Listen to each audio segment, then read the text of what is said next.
যেহেতু সোমবার দিন নিরামিষ ছিল, তাই রাতের মেনুতে ছিল আমাদের ছোলার ডাল আর তার সাথে ছিল ডাল পুরি। ছোলার ডালটা বানাবো পনির দিয়ে, তাই পনিরটা আগে থেকে ভাজতে বসিয়েছি। এদিকে টমেটো কেটে নিয়েছি আর মশলা হিসাবে দিয়েছি আদা জিরে বাটা। নিরামিষ মেনুতে আদা জিরে বাটাটা দিলে কিন্তু বেশ ভাল লাগে। এদিকে ছোলার ডালটাও সেদ্ধ করে নিয়েছি, টমেটোটা একটু ভালো করে ভেজে নিয়েছি, গলো গলো যাই হয়ে গেছে। তখন ভাজা গুঁড়ো মশলা, হলুদ গুঁড়ো আর একটু সামান্য গরম মশলা দিয়েছি। আরও বেশ কিছুক্ষণ একটু নাড়াচাড়া করে নিয়ে এবার ছোলার ডালটা দিয়ে দেবো। দিয়ে তারপর পরিমাণ মতো জল আর পরিমাণ মতো নুন দিয়ে বেশ অনেকটা সময় ধরে ফুটিয়ে নেব। বেশ ঝোলটা একটু গাঢ় হয়ে আসবে, তারপর নামাবো। আর বাকি যে ছোলার ডালটা ভেজানো আছে এটাকেই বেটে ডাল পুরি করব। এটাই আমাদের আজকের মেনু।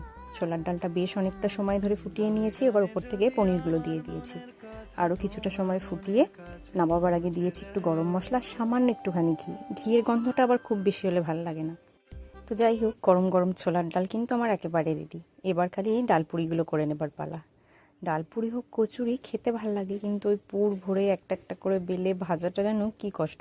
এদিকে রান্না করার ফাঁকে ছেলের আবদার, ওর সাথে একটু খেলতে হবে, কয়েকটা ছবি তুলতে হবে ছোটবেলার মতো করে। এরকম করে ছোটবেলায় ও গালে গাল ঠেকিয়ে নাকি ছবি তুলতো, এখনও ছবি দেখে এগুলো মনে পড়ে।